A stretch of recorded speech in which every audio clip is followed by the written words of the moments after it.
Hello दोस्तों, welcome to my channel पे और नॉलेज सेंटर। स्वागत है आप लोग का हमारे चैनल पे। तो आज हम करेंगे टेस्ट नंबर 2, जो कि लेवल 2 का इकोनॉमी।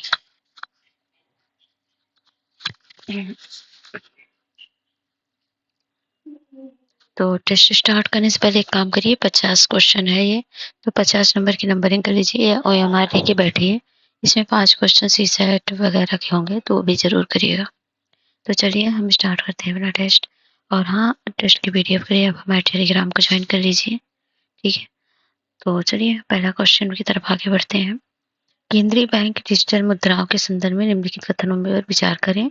अमेरिकी डॉलर या स्विफ्ट प्रणाली का उपयोग किए बिना डिजिटल मुद्रा में भुगतान करना संभव है, और डिजिटल मुद्रा को कुछ शर्तों के साथ वितरित किया जा सकता है, जैसे कि उसे खर्च करने की समय सीमा। उपरोक्त में से कौन सा कथन सही है? एक दो दोनों, ना तो एक ना तो दो। तो पहला तो सही है, अमेरिकी डॉलर या स्विफ्ट प्रणाली का उपयोग किए बिना डिजिटल मुद्रा में भुगतान करना संभव है। और ये दूसरा भी सही है, तो ऑप्शन इसका सी हो जाएगा। नेक्स्ट है, भारत में पूंजी बाजार के संदर्भ में निम्नलिखित में से कौन सा शॉर्ट सेलिंग का जो है अर्थ सही ढंग से समझाता है? यह शेयरों की बिक्री को संदर्भित करता है, शेयर कीमतों में मतलब समझाता है, या शेयरों की बिक्री को संदर्भित करता है कब? जब शेयर कीमतों और गिरावट के डर से नुकसान में, या उनके अंकित मूल्य की कम कीमत पर, या स्टॉक एक्सचेंजों के बाहर, या जिसका विक्रेता स्वयं स्वामी ना हो। पहला का होगा डी, जिसका विक्रेता स्वयं स्वामी ना हो। शॉर्ट सेलिंग का मतलब क्या होता है कि शेयर को बिना उनके स्वामित्व के बेचना, और शॉर्ट सेलिंग को ऐसे स्टॉक को बेचने के रूप में परिभाषित किया जाता है जो ट्रेड के समय विक्रेता के पास नहीं होता है। तीसरा है, नगद प्रबंधन बिल, कैश मैनेजमेंट बिल के बारे में निम्नलिखित कथनों पर विचार करें। भारत में राज्य सरकारें कैश मैनेजमेंट बिल जारी नहीं कर सकती हैं।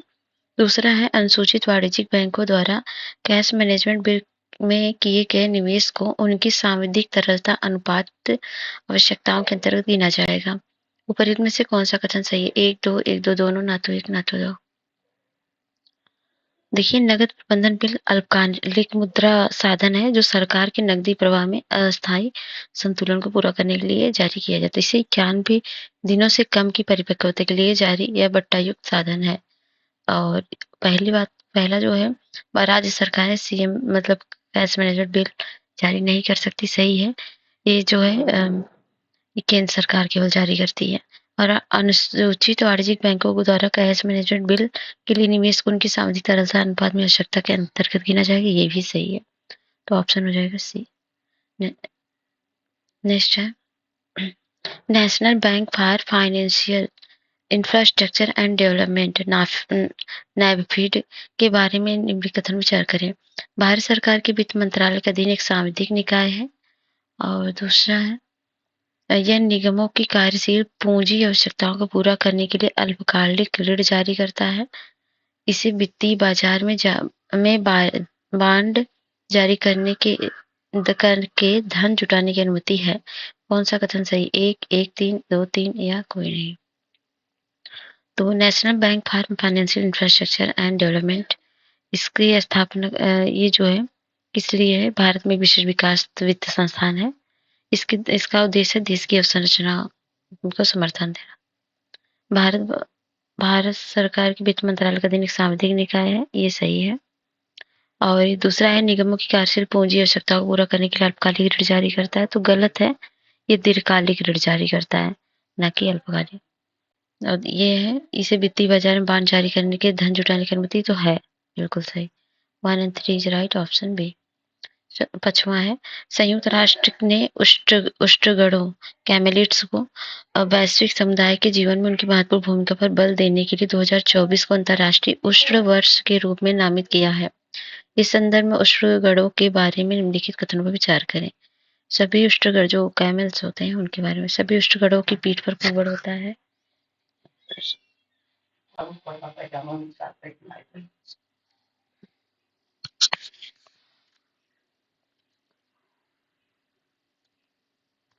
सभी उष्णगणों की पीठ पर कुबड़ होता है। और तो ये गलत है। सभी के पीठ पर कुबड़ नहीं होता। पीठ पर कुबड़ उष्णकणों की आवश्यकता विशेषता नहीं है। उदाहरण के लिए उष्णकणों से संबंधित लामा के ऊँटों पर कुबड़ नहीं होता है। तो ये गलत है। सभी उष्णकण स्वभाव से मांसाहारी होते हैं। सभी अ, तो ये दूसरा भी गलत है क्योंकि उष्णकण प्रकृति में पूरी तरह शाकाहारी होते हैं, तो बात सही है। वे मुख्य रूप से घास खाते हैं, लेकिन सिर्फ घास ही नहीं खाते हैं। वे आमतौर पर शुष्क या अर्धशुष्क क्षेत्रों में पाए जाने जाते हैं, जिनमें पानी को संरक्षित करने की उल्लेखनीय क्षमता होती है। इसमें क्या दिया, सभी शुगर स्वभाव से मांसाहारी होते हैं, तो ये शाकाहारी होते हैं, मांसाहारी नहीं होते हैं। सभी शुगरों के पेट में 3 अनुभाग होते हैं, ये सही है।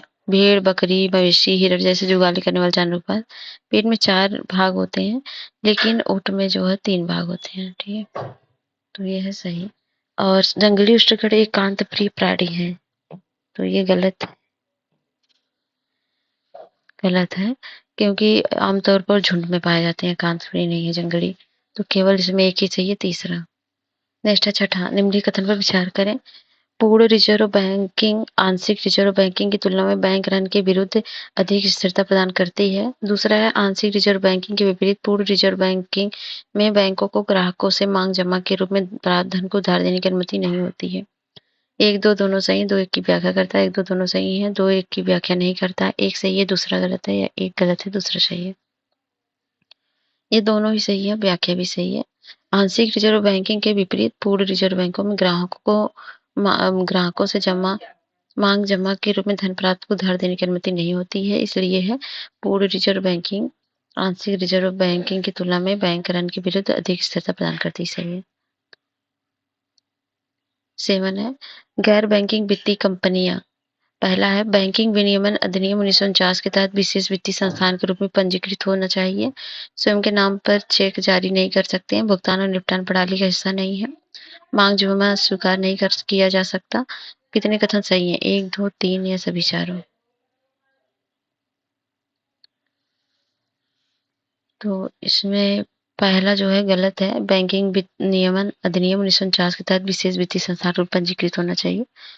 तो ये जो है, ये भारतीय रिजर्व बैंक ये गैर बैंकिंग वित्तीय कंपनियां अपनी कंपनी अधिनियम 1956 और 2013 के तहत पंजीकृत कंपनी और ऋण के मतलब होनी चाहिए, ना कि इसके द्वारा। तो ये गलत हो जाएगा पहला।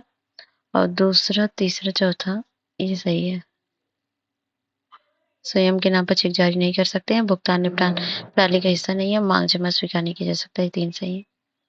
प्राथमिक पूंजी बाजार के संदर्भ में निम्नलिखित कथनों पर विचार करें। 1 सेकंड।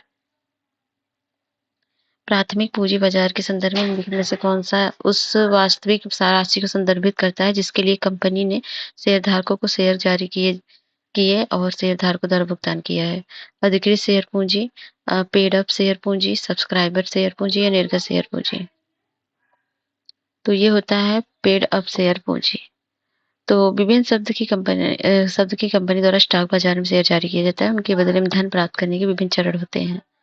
तो पहला गलत है क्योंकि अधिकृत शेयर पूंजी इस तात्पर्य उस सीमा से है जिस तक कोई कंपनी शेयर जारी कर सकती है। इसे नाम मात्र पूंजी के रूप में भी जाना जाता है, ठीक है। और दूसरा सही है, ये तो सही है।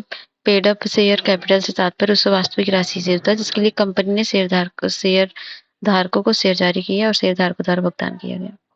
भारत में बैंकिंग क्षेत्र के संदर्भ में निम्नलिखित युग्मों पर विचार करें। अनुपात है, इंगित करना है। क्रेडिट डिपॉजिट अनुपात क्या होता है? क्रेडिट डिपॉजिट अनुपात किसी बैंक द्वारा अपनी कुल जमा राशियों के सापेक्ष जारी किए गए ऋण का प्रतिशत, ये सही है। दूसरा है लिक्विडिटी कवरेज अनुपात, बैंकों की कुल जमा राशि में चालू व बचत जमा राशि का प्रतिशत, ये गलत है क्योंकि ये नियामक आवश्यकता है जो बैंकों को अल्पकालिक लिक्विडिटी झटकों का सामना करने के लिए पर्याप्त मात्रा में उच्च गुणवत्ता वाली लिक्विड संपत्ति रखने के लिए बाध्य करती है।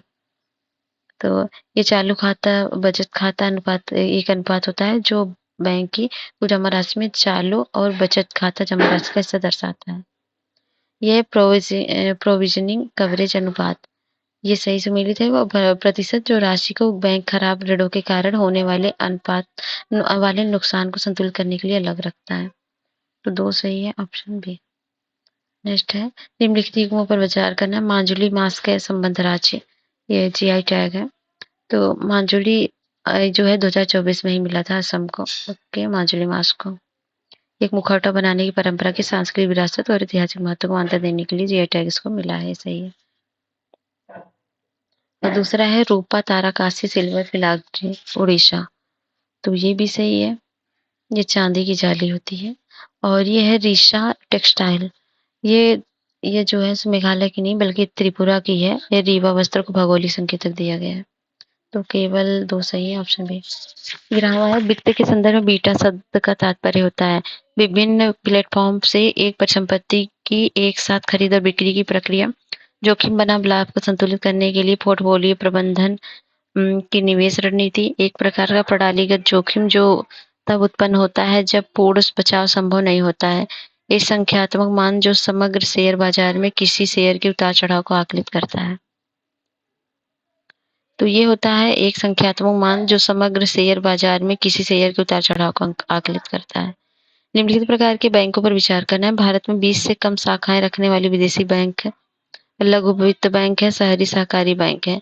भारतीय रिजर्व बैंक द्वारा निर्धारित प्राथमिक क्षेत्र ऋण मानदंड उपरोक्त कितने प्रकार के बैंकों पर लागू होते हैं? 1, 2, 3 या कोई नहीं? तो ये तीनों पे लागू होते हैं, ऑप्शन आपका सी हो जाएगा। और एडिशनल टीयर 1 बॉन्ड के संदर्भ में विकथन विचार करें। इन बॉन्ड में निवेश करने वाले निवेशकों को आमतौर पर पारंपरिक बॉन्ड्स में निवेश की तुलना में अधिक लाभ प्राप्त होता है। यह स्थायी बॉन्ड है जिनकी कोई परिपक्वता तिथि नहीं है। कौन सा कथन सही है? 1, 2 दोनों सही है, 2 एक की व्याख्या करता है। 1, 2 दोनों सही है, 2 एक की व्याख्या नहीं करता है। या 1, 2 दोनों सही है, 2 एक गलत है, दूसरा सही है ऐसा। तो देखिए ये दोनों ही सही लेकिन व्याख्या नहीं कर रहे हैं।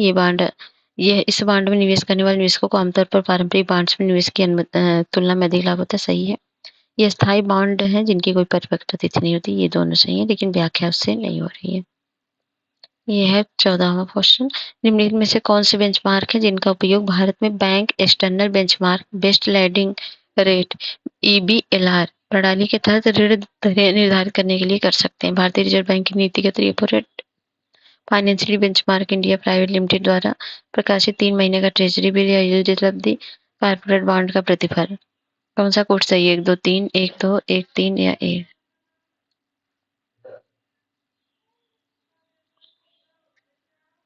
तो पहला है भारतीय रिजर्व बैंक की नीतिगत रेपो रेट और फाइनेंशियल बेंचमार्क द्वारा प्राइवेट लिमिटेड द्वारा प्रकाशित 3 महीने की ट्रेजरी बिल यील्ड भी होगी। कॉर्पोरेट बॉन्ड प्रतिफल नहीं होगा। बाकी 1, 2 आंसर ए बी। भारत में निम्नलिखित स्थल पर विचार करें। लोनार महाराष्ट्र में, रामगढ़ राजस्थान, पांडुवुला गुट्टा तेलंगाना और मोरोधरो गुजरात। उपरोक्त में से कितने भारत में उल्कापिंड प्रभाव के क्रेटर स्थल हैं? केवल 1, केवल 2, केवल 3 ऐसा विचारो। तो पहला लोनार है, ये क्रेटर का है, तो पढ़ा ही होगा। लोनार महाराष्ट्र में है। दूसरा भी रामगढ़ क्रेटर राजस्थान का है। पांडुवुला गुट्टू तेलंगाना का, ये नहीं है। ये एक पुरातात्विक स्थल जो अपने प्राचीन शैल चित्रों के लिए प्रसिद्ध है। मोरोधरो गुजरात, ये भी गलत है। ये हड़प्पा स्थल है, किलेबंद बस्ती थी और ये कच्छ के जिले में है। तो ये 2 सही है, ऑप्शन बी। भारतीय रिजर्व बैंक के अनुसार लघु वित्त बैंकों को सार्वभौमिक यूनिवर्सल बैंकों में परिवर्तित करने के लिए निम्नलिखित में से कौन से मानदंड आवश्यक है? एक लघु वित्त बैंक को मतलब आवश्यक है। एक लघु वित्त बैंक को पिछली तिमाही के अंत में न्यूनतम लेखा परिचित परिसंपत्ति 1000 करोड़ होना चाहिए। इसके शेयर किसी मान्यता प्राप्त स्टॉक एक्सचेंज में सूचीबद्ध होने चाहिए। न्यूनतम पूंजी पर्याप्त अनुपात 10% बनाए रखना होगा। कौन सा सही है? 1, 2, 2, 3, 1, 3, 1, 2, 3। तो पहला दूसरा सही है लेकिन न्यूनतम पूंजीगत पर्याप्तता 10% नहीं, कितने परसेंट बनानी चाहिए?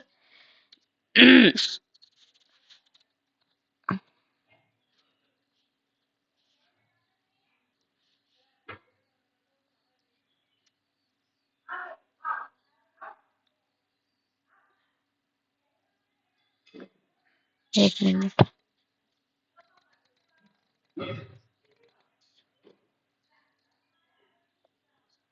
तो इसे 15% बनानी चाहिए, ना कि 10। जैसे society for world wide interbank financial telecommunication Swift के बारे में कौन सा कथनों पर विचार करना है?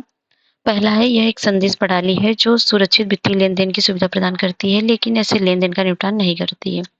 इसका स्वामित्व विश्व भर के देशों और का प्रतिनिधित्व करने के वाले 63 केंद्रीय बैंकों के पास है। कौन सा इसमें सही है? पहला सही है। स्विफ्ट एक संदेश प्रणाली है और ये सुरक्षित वित्तीय लेन-देन के लिए सुविधा प्रदान करती है। ऐसा लेन-देन का निपटान नहीं करती है। ठीक है, ये सही है। और दूसरा जो है ये गलत है क्योंकि स्विफ्ट जो है सहकारी संस्था के रूप में पंजीकृत है। इसका स्वामित्व नियंत्रण मतलब सदस्य वित्तीय संस्थाओं के पास होता है और इस वर्तमान में से 200 अधिक देश हैं। तो ये गलत है। और 200 से अधिक देश हैं और 11,000 से अधिक वित्तीय संस्थाओं द्वारा किया जाता है इसको। बल्कि अंतर्राष्ट्रीय निपटान बैंक स्वामित्व 63 बैंकों के पास है और दुनिया भर के प्रतिनिधित्व करते हैं ये। तो इनका कुल मिला के जो योगदान है 95% है। तो केवल एक सही है। 18 है, निम्नलिखित में से कौन अर्थव्यवस्था में मुद्रा गुणक को बढ़ा सकता है? लोगों की बैंकिंग आदतों में वृद्धि, केंद्रीय बैंक द्वारा ब्याज दरों में वृद्धि, उच्च नगद आरक्षित अनुपात या सरकारी बांड की लब्धि। तो ये पिछला क्वेश्चन PYQ पूछा गया है। लोगों की बैंकिंग आदतों में वृद्धि। वित्तीय परिसंपत्तियों के प्रतिभूतिकरण और पुनर्निर्माण प्रतिभूति हित प्रवर्तन अधिनियम 2002 के संदर्भ में भी कथन विचार करें। यह केवल अनुसूचित वाणिज्यिक बैंकों द्वारा लागू है तथा सरकारी बैंकों पर लागू नहीं है। यह अधिनियम परिसंपत्ति पुनर्निर्माण कंपनियों की संस्थाओं के लिए विधिक आधार प्रदान करती है। उधारकर्ता को 30 दिनों के भीतर ऋण वसूली न्यायाधिकरण के समक्ष सरफेसी के तहत की गई कार्रवाई खिलाफ अपील करने का अधिकार है। कौन से कथन सही है? 1-3, 2-3, 1-2 या 1-2-3?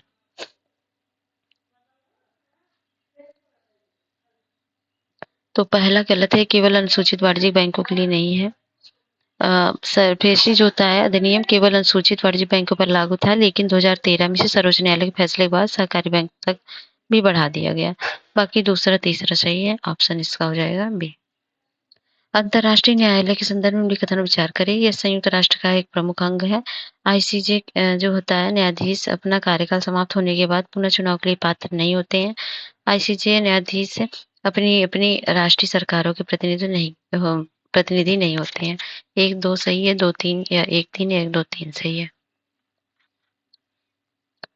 तो पहला सही संयुक्त राष्ट्र का प्रमुख अंग है। दूसरा गलत है क्योंकि इसमें 15 न्यायाधीश होते हैं जो 9 वर्ष की अवधि के लिए चुने जाते हैं। निरंतर सुनिश्चित करने के लिए न्यायाधीश के 1/3 न्यायाधीश हर तीसरे वर्ष चुने जाते हैं और ICJ न्यायाधीश पुनः चुनाव के लिए पात्र होते हैं।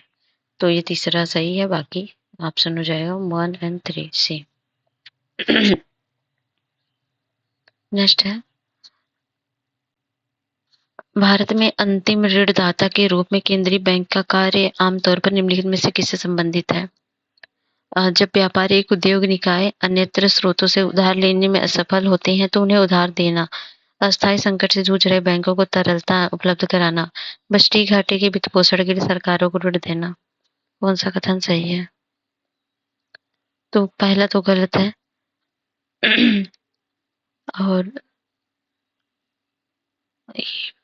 और ये बजटीय घाटे वित्त पोषण के लिए सरकारों को ऋण देना ये नहीं देता है। अस्थायी संकट से जूझ रहे बैंकों को तरलता उपलब्ध करना केवल दूसरा सही है। Option B. भारतीय अर्थव्यवस्था के संदर्भ में लिखित कथनों पर विचार करें।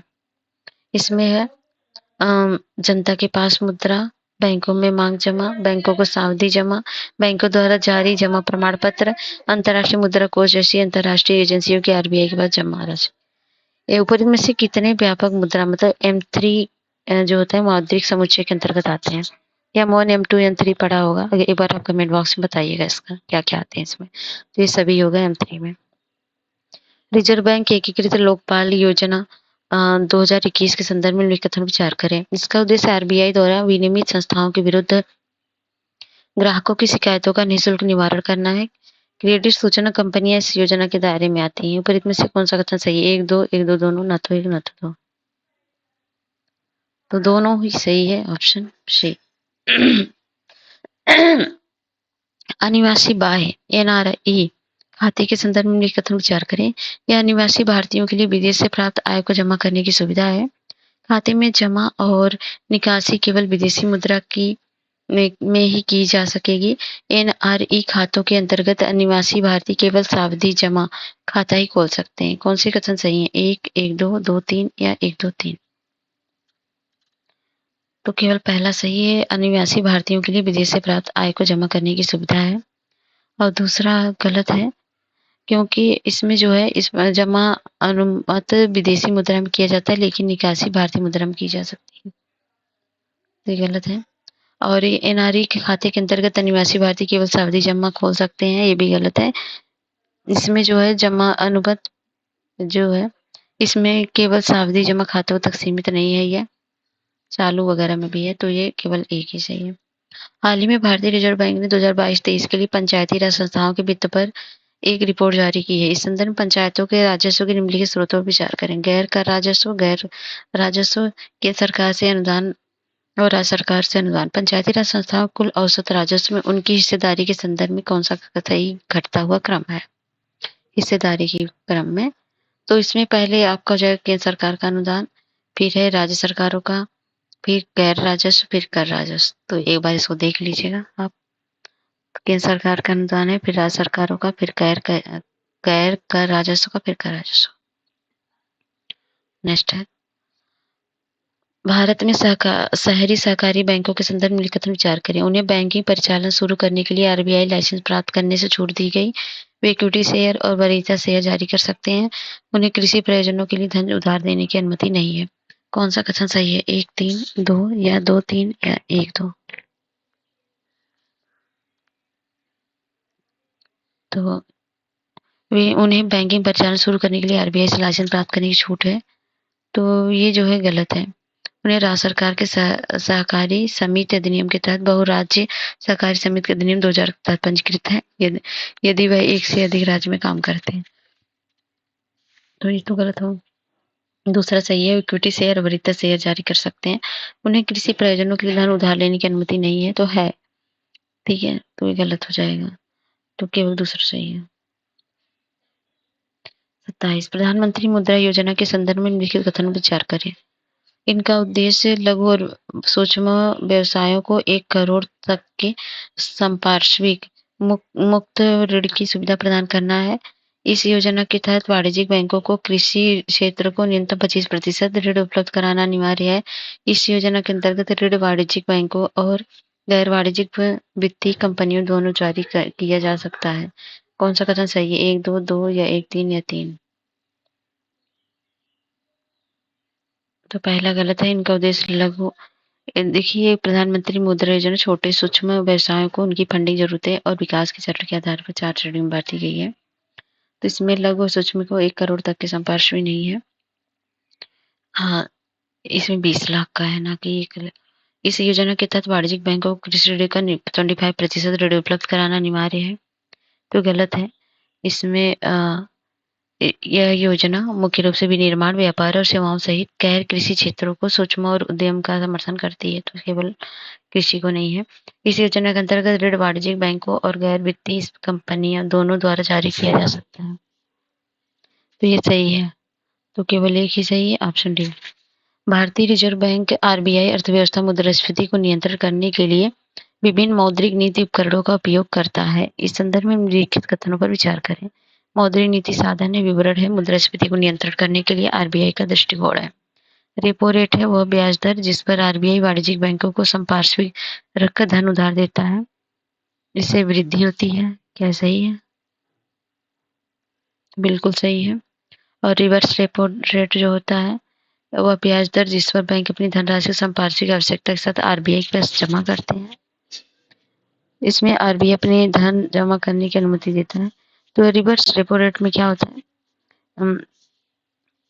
इसमें जो होता है प्रतिभूतियों के बदले आरबीआई इसमें जमा करता है ना, तो ये तो होगा नहीं। और इसमें जो है ये होगा, और इसमें क्या होगा, रेपो दर बढ़ता है ना कि कमी होती है।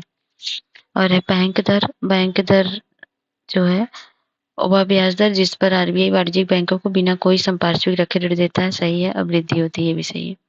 अस्थायी जमा सुविधा एचडीएफ, एचडीएफ क्या होता है, वह ब्याज दर जिस पर बैंक बिना किसी संपार्श्विक आवश्यकता के अपनी धनराशि आरबीआई के पास जमा करता है, इससे कमी होती है। तो बताइए क्या सही है?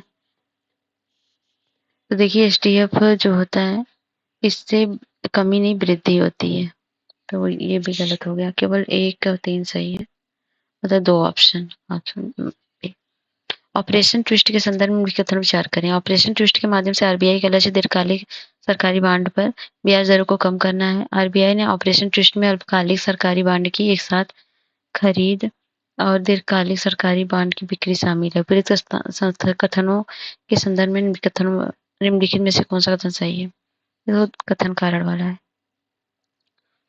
तो ऑपरेशन ट्विस्ट के माध्यम से आरबीआई का लक्ष्य दीर्घकालिक सरकारी बांड पर ब्याज दरों को कम करना है, ये सही है।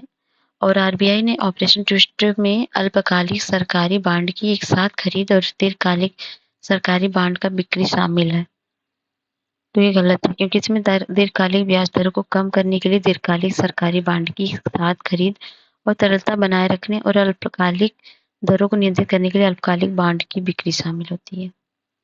तो ये हो जाएगा सी, एक सही है, दूसरा गलत है। रामसर स्थलों के बारे में सूची में भारत से हाल ही में जोड़े गए आर्द्रभूमियों के संदर्भ में कथन विचार करें। केरे वेत्ती पश्चिम बिहार और उड़ीसा, मगधी केरे संकर्षण रिजर्व कर्नाटक, अगनाशिनी ज्वारनदमुख केरल। कौन सा सही सुमेलित है? पहला गलत है। कावेरी पक्षी का अभ्यारण्य तमिलनाडु में, ना कि उड़ीसा में, तमिलनाडु में है। और ये जो है मगधी, ये वाला सही है, कर्नाटक में है। अगनाशिनी ये गलत है, ये कर्नाटक में है। तो ये क्या एक ही सही है? ए 31। किसी भी चीज को मुद्रा के रूप में मान्यता देने के लिए उनमें निम्नलिखित में से कौन सी विशेषताएं होनी चाहिए? विनिमय प्रक्रिया में मध्यस्थ के रूप में कार्य करना, मूल्य उत्कृत करने के लिए मानक इकाई आसानी से विभाज्य होना चाहिए, वैकल्पिक उपयोगों में उच्च मूल्य रखें। कौन सा कोड सही है? 1 2 4, 2 4 3 या 1 2 3 या 1 3 4?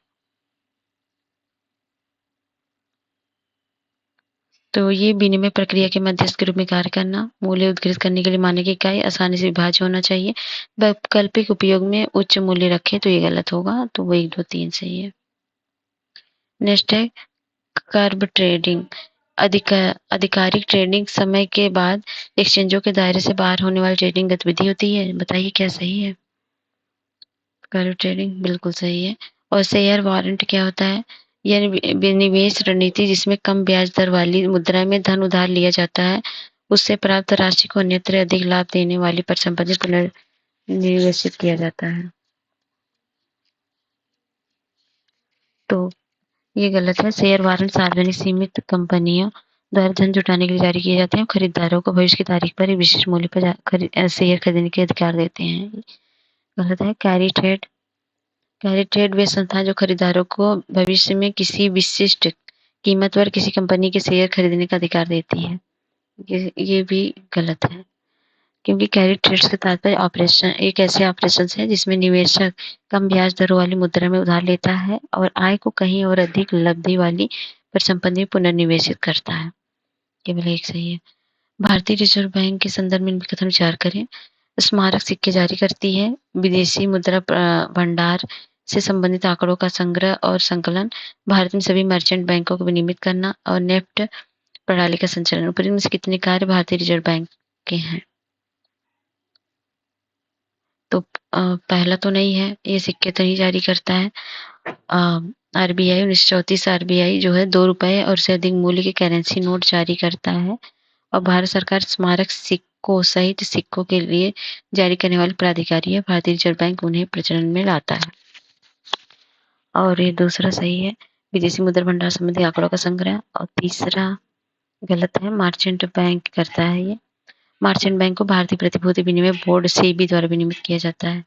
और नेफ्ट जो होता है इसके द्वारा संचालित है, ये भी सही है, मतलब 2 4 सही है, 2 सही है इसमें। Option B.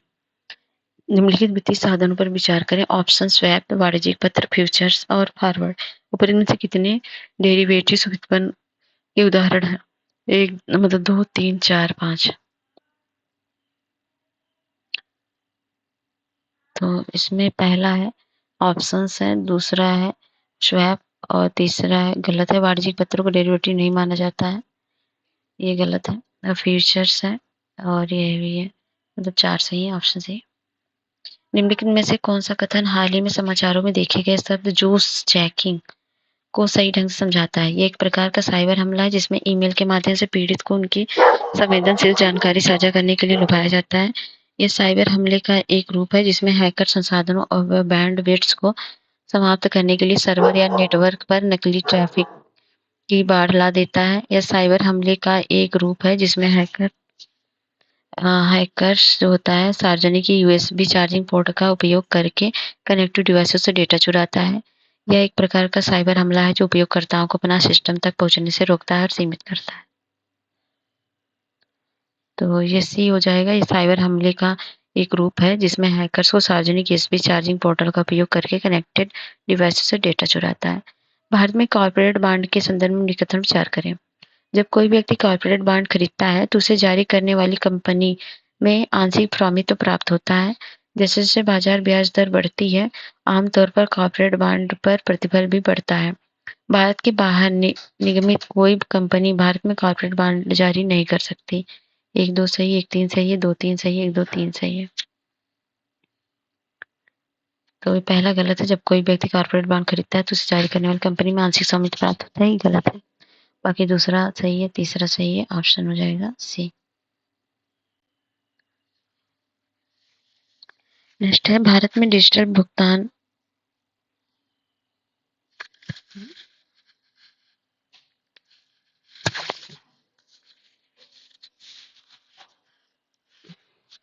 भारत में डिजिटल भुगतान बुनियादी ढांचे के संदर्भ में निकटतम विचार करें। एकीकृत भुगतान इंटरफेस को तत्काल भुगतान सेवा अवसंरचना बनाया गया है।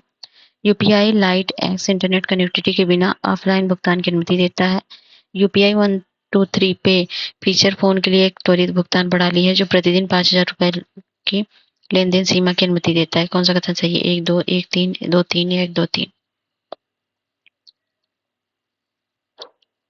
तो ये पहला सही है, दूसरा सही है, लेकिन तीसरा गलत है।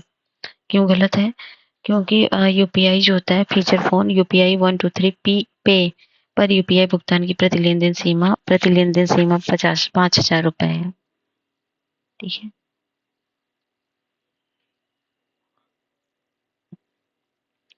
प्रति लेन देन सीमा है। तो ये हो जाएगा 1 2 ऑप्शन ए। नेक्स्ट है भारत में चिट फंड के संदर्भ में भी कथन विचार करें।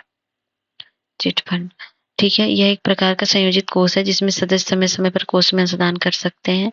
निधि कंपनी के विपरीत चिट फंड कंपनी अपने सदस्यों के साथ साथ बाहरी लोगों को भी धन वितरित कर सकती है। निधि कंपनियों के समान चिट फंड कंपनियों को भी भारत सरकार के कॉर्पोरेट मामलों के मंत्रालय द्वारा विनियमित किया जा सकता है। पहला सही है, यह एक प्रकार का संयोजित कोष है जिसमें सदस्य समय समय पर कोष में अंशदान करते हैं। दूसरा गलत है, निधि कंपनी चिट फंड दोनों ही केवल अपने सदस्यों को ही धन वितरित कर सकते हैं, बाहरी लोगों को नहीं। और इसमें निधि कंपनी के समान चिट फंड कंपनी को भी भारत सरकार के कॉर्पोरेट मामलों के मंत्रालय द्वारा विनियमित किया जाता है। चिट फंड कंपनियों को राज्य सरकार द्वारा विनियमित किया जाता है और निधि कंपनियों को कॉर्पोरेट बॉन्ड द्वारा। तो ये हो जाएगा केवल एक सही। भारत में वित्तीय संस्था बाजारों के संदर्भ में निकटतम विचार कीजिए। Impact investing, front running, circular trading या क्रॉस मार्जिनिंग या डब्बा ट्रेडिंग। उपयुक्त में से कौन कौन सी गतिविधियां भारत में प्रतिबंधित है? तो ये फ्रंट रनिंग प्रतिबंधित है और आपका ये हो जाएगा सर्कुलर ट्रेडिंग भी और डब्बा ट्रेडिंग, ये तीनों है। 2 3 5 होगा, ऑप्शन सी। ठीक है, नेक्स्ट है मिताक्षरा और दैभाग नागरिक विधि परंपराओं के संदर्भ में निम्नलिखित विचार करें। मिताक्षरा विधि में पुत्र को जन्म के समय पैतृक संपत्ति का हिस्सा मिलता है, जबकि दैभागा विधि में पुत्र को अपने पिता की मृत्यु के बाद स्वामित्व का अधिकार प्राप्त होता है। मिताक्षरा परंपरा का पालन मुख्य रूप से पश्चिम बंगाल और असम में किया जाता है, जबकि दैभाग परंपरा का पालन शेष भारत में किया जाता है। कौन सा कथन सही है? 1 2 दोनों, ना तो एक ना तो दो। तो पहला सही है, मिताक्षरा परंपरा का पालन मुख्य रूप से पश्चिम बंगाल असम में किया जाता है, जबकि दैभागा परंपरा पालन शेष भारत में। तो गलत है, क्योंकि मिताक्षरा परंपरा का पालन अधिकांश हिस्सों में किया जाता है, जबकि दैभागा का पालन मुख्य रूप से पश्चिम बंगाल असम में किया जाता है। उल्टा दे दिया। पारंपरिक बांड के संदर्भ में निम्नलिखित विचार करें। चूंकि बांड को इक्विटी के लिए विनियमित करने का विकल्प होता है, इसलिए परिवर्तनीय बांड कम ब्याज दर देते हैं। इक्विटी में रूपांतरण का विकल्प बांड धारक को बढ़ती उपभोक्ता कीमतों के अनुरूप सूचकांकीकरण की सुविधा प्रदान करता है। एक सही है, दो सही है, दो दोनों सही है, तो दोनों ही सही है ये। 42 है, भारत में बैंकिंग परिचालन के संदर्भ में कथनों पर मतलब रेपो दर का प्राथमिक उद्देश्य क्या है? बैंकिंग प्रणाली में अल्पकालिक तरलता डालना, बैंकों को बिना किसी संपार्श्विक आवश्यकता के ऋण देना, बैंकों को समांतर 3 वर्ष से अधिक अवधि के लिए दीर्घकालिक ऋण प्रदान करना, या रिवर्स रेपो रेट पर कम ब्याज दर पर बैंकों को ऋण उपलब्ध कराना। तो ये होगा बैंकिंग प्रणाली में अल्पकालिक तरलता डालना। तो जब महंगाई बढ़ती है तो लिक्विडिटी करता है, लिक्विडिटी बढ़ती है तो उसको खींचता है, मतलब repo rate reverse repo rate ना महंगाई दर को कंट्रोल करता है। वित्तीय स्थिरता और विकास परिषद के संदर्भ में लिखित विचार करें। एक वैधानिक निकाय है, इसका अध्यक्ष भारतीय रिजर्व बैंक का गवर्नर होता है। इसका प्राथमिक कार्य दिशा निर्देश तैयार करना है, जिसके आधार पर केंद्र द्वारा राज्यों को अनुदान दिया जाता है। कौन सा कथन सही? एक, एक, दो, दो, तीन, या कोई नहीं? तो इसमें कोई सही नहीं है। पहला गलत है, क्योंकि ये जो होता है ये वित्त मंत्रालय के अधीन एक गैर सांविधिक शीर्ष है। और दूसरा गलत है कि परिषद का अध्यक्षता केंद्रीय मंत्री करते हैं। और तीसरा गलत है, क्योंकि केंद्र द्वारा राज्यों को सहायता अनुदान दिए जाने के लिए दिशा निर्देश तैयार करना संविधान की विचारार्थ शर्तों में से एक वित्त आयोग राज्यों को अनुदान सहायता के सिद्धांत पर राष्ट्रपति सिफारिश करता है। तो निम्नलिखित कथनों पर विचार करें। आरबीआई के पास वाणिज्यिक बैंकों की जमा राशि, आरबीआई द्वारा धारित विदेशी मुद्रा भंडार, आरबीआई द्वारा सरकार को दिए गए ऋण, आरबीआई द्वारा जारी करेंसी नोट। उपरोक्त में से कितनी परिसंपत्तियां भारतीय रिजर्व बैंक की हैं? 1, 2, 3 या सभी 4? तो पहला तो नहीं होगा, आरबीआई के पास वाणिज्यिक बैंक धनराशि नहीं होगी। आरबीआई द्वारा मुद्रा भंडार ये तो होगा। और तीसरा होगा आरबीआई द्वारा सरकार को दिए गए ऋण होगा। और चौथा गलत होगा, इसमें आरबीआई द्वारा करेंसी नोट। तो ये करेंसी नोट देनदारी है और ये जारी करने वाले विभाग को देनदारियों का गठन करते हैं, तो ये नहीं होगा। तो 1, 2, 3 केवल 2 ऑप्शन बी। भारत में हाल ही में यूरोपीय मुक्त व्यापार संघ ईएफटीए के साथ एक व्यापार समझौता पर हस्ताक्षर किए हैं। इस संदर्भ में निम्नलिखित कथनों में देश समूह ईएफटीए के सदस्य हैं। Australia, Iceland, Greece, Iceland, Germany, Liechtenstein, Italy, France, Ireland, Liechtenstein, Norway, Switzerland, Norway, Denmark, Sweden और फिनलैंड।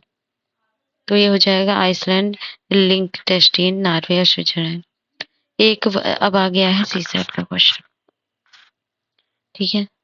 और ये है एक वर्ग का परिमाप एक आयत के परिमाप के बराबर है, और वर्ग का परिमाप एक आयत के परिमाप के बराबर है, तथा वर्ग का क्षेत्रफल 1296 वर्ग सेंटीमीटर है, और आयत का क्षेत्रफल संख्यात्मक रूप से परिमाप का 8 गुना है।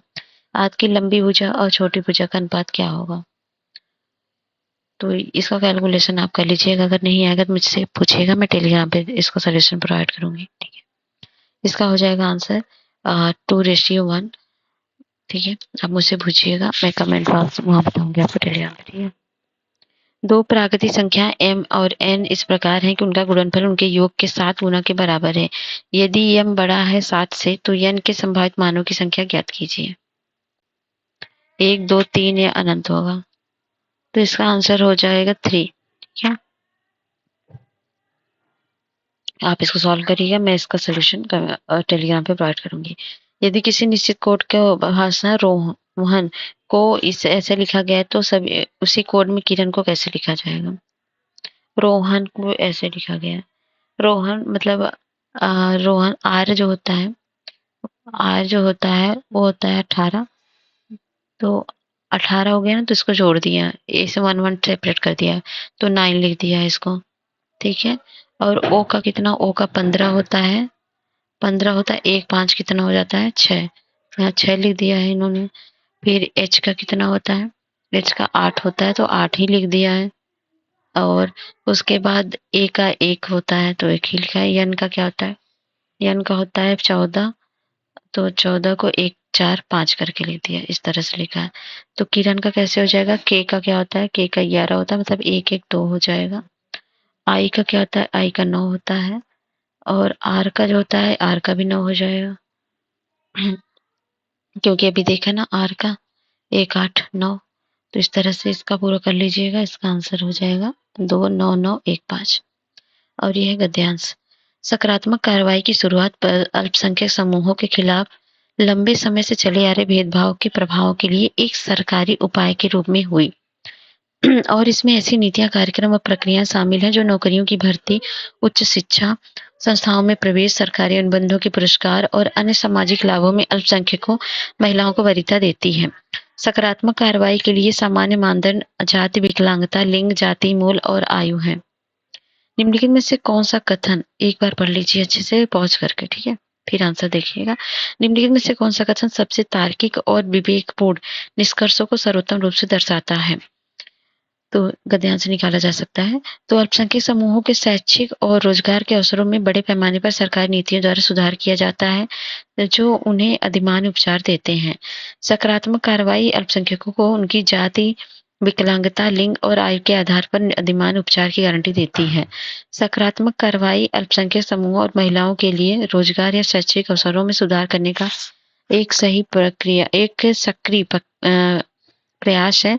अल्पसंख्यकों को अधिमान्य उपचार के लिए सरकारी नीतियां समाज में लंबे समय से चल रहे भेदभाव के प्रभाव को दूर कर सकती है। पढ़िए और आंसर दीजिए। इसका देखिए सही आंसर होगा सकारात्मक कार्रवाई अल्पसंख्यक समूहों और महिलाओं के लिए रोजगार और शैक्षणिक अवसरों में सुधार करने का एक सक्रिय प्रयास है। लास्ट है पैराग्राफ। पिछले महीने डीप कार्बन ऑब्जर्वेटरी ने एक दिलचस्प तथ्य की घोषणा की। पृथ्वी की सतह के नीचे रहने वाले सूक्ष्म जीवों का द्रव्यमान 15 से 23 बिलियन टन कार्बन है, जो सभी मनुष्य के कार्बन द्रव्यमान में 245 से 285 गुना अधिक है। यह आश्चर्यजनक है। पिछले दशक में प्रकाशित पत्रों की बढ़ती संख्या से संकेत मिलता है कि तलछट में, चट्टानों में और जमीन के अंदर गहराई में दबे पॉकेट्स और दरारों में रहने वाले बैक्टीरिया, जिनमें कई हाइड्रेटेड सक्रिय अवस्था है, विश्वास से परे पुराने हैं। 300 मिलियन साल वे उस अर्थ में जीवित नहीं हैं जिस अर्थ में आपके पेट में बैक्टीरिया जीवित हैं, बल्कि सूख गए हैं। निम्नलिखित एनिमेशन में है।